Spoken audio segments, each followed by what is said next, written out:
People living in Labor electorates are 4 times more likely to own crypto than voters living in coalition-held areas, and Greens electorates are the most conservative of the bunch when it comes to owning crypto assets like Bitcoin and Ethereum.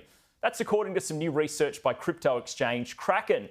I spoke to its CEO, Jonathon earlier to try to understand why Labor electorates are so much more heavily invested in crypto.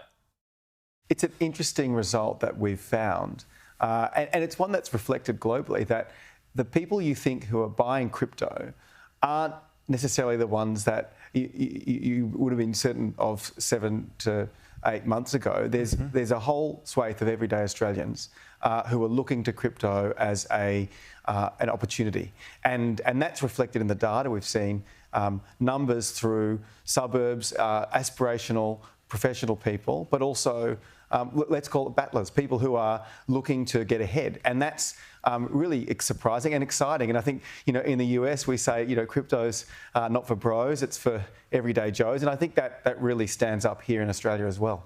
Yeah, we're obviously in the middle of an election campaign. Is there any voting group that's more likely to hold crypto than others?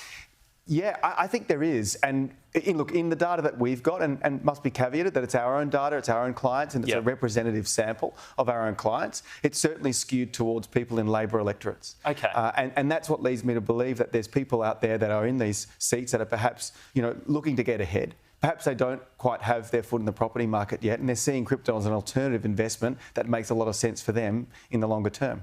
And what about Green seats? Are they into crypto as much, or...?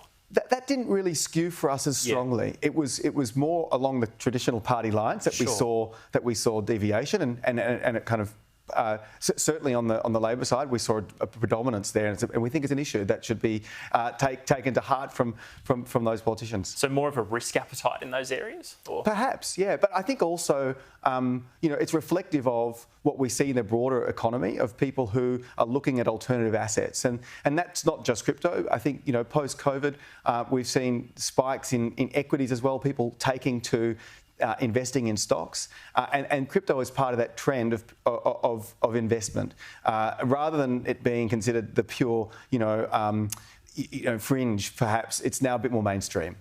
Yeah, this election we've heard a lot about the cost of living. We've heard about power prices. Haven't really heard either party really talk too much about crypto and crypto regulation, but obviously it is a pretty important part of our financial system. Yeah, we believe it's critical, and we've had fantastic engagement with both Labor and the Liberal Party in the lead up to the election. I'm yet to see it hit the campaign floor on a leaders' debate, but I do think that both sides of politics are engaged on this issue. I would like to see even more prominence, and I think that matters because this is technology as well as an investment class asset.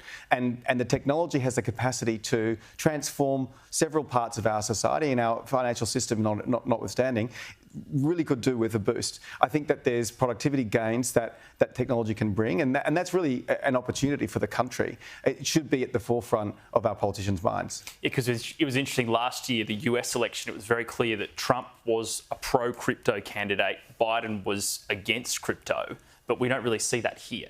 There was a very significant skew in the US, and that played out not just at the political level, but also through regulation or lack of in the US that was very harmful. So I think that thankfully we're not in that really partisan situation in Australia. It's a very bipartisan view so far. But what we will need to see, and the proof will be in the pudding, is once this election's over, those who form government, we want to see legislation come to the floor. Yeah, but I mean, where are we at right now with legislation in Australia when it comes to crypto?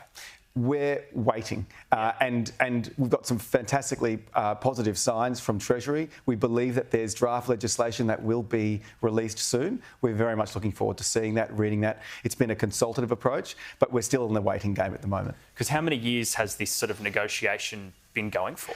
Well, I've been in this industry since 2014, yep. and so I could possibly just leave it there. But there's the last 24 months, there's been a lot of back and forth, and some of that's been really, really consultative and worthwhile. I think the last maybe perhaps 6 months, we probably could have seen some movement. But we're here today. We think that there's a lot on the table, and the stakes are high because we're seeing other markets move. The US, for example, has moved. Post-Trump, they've completely pivoted. The SEC, for example, are now withdrawing some of the antagonistic cases that they had against crypto companies there. There's legislation planned in the US. There's legislation planned in Europe. Even small market economies are ahead of the game, and we need to catch up. Yeah, you mentioned the SEC. Gary Gensler has now left. Paul Atkins has been appointed chair just recently in the past couple of weeks. What impact will this have, having a new leader of the SEC that is pro-crypto?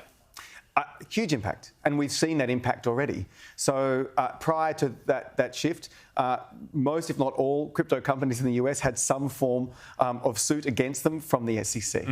Those have pretty much, in all instances, been retracted or annulled. So there's definitely a positive shift, and the language coming out of not only the White House but also the regulators in the US is positive. It's crypto positive, and I think that's really important because we're moving beyond, I guess, the last 5-6 years of antagonistic relationships between this industry and rulemakers, and it's about a kind of positive, reasonable step forward. Almost boring relative to some of the other stuff that's been happening in the US, frankly. Yeah. But legislation is coming there, and I'd like to see it here as well. Great. Look, Jonathon Miller, the Managing Director Australia for Kraken, thanks for coming on the show. Thanks very much for having me.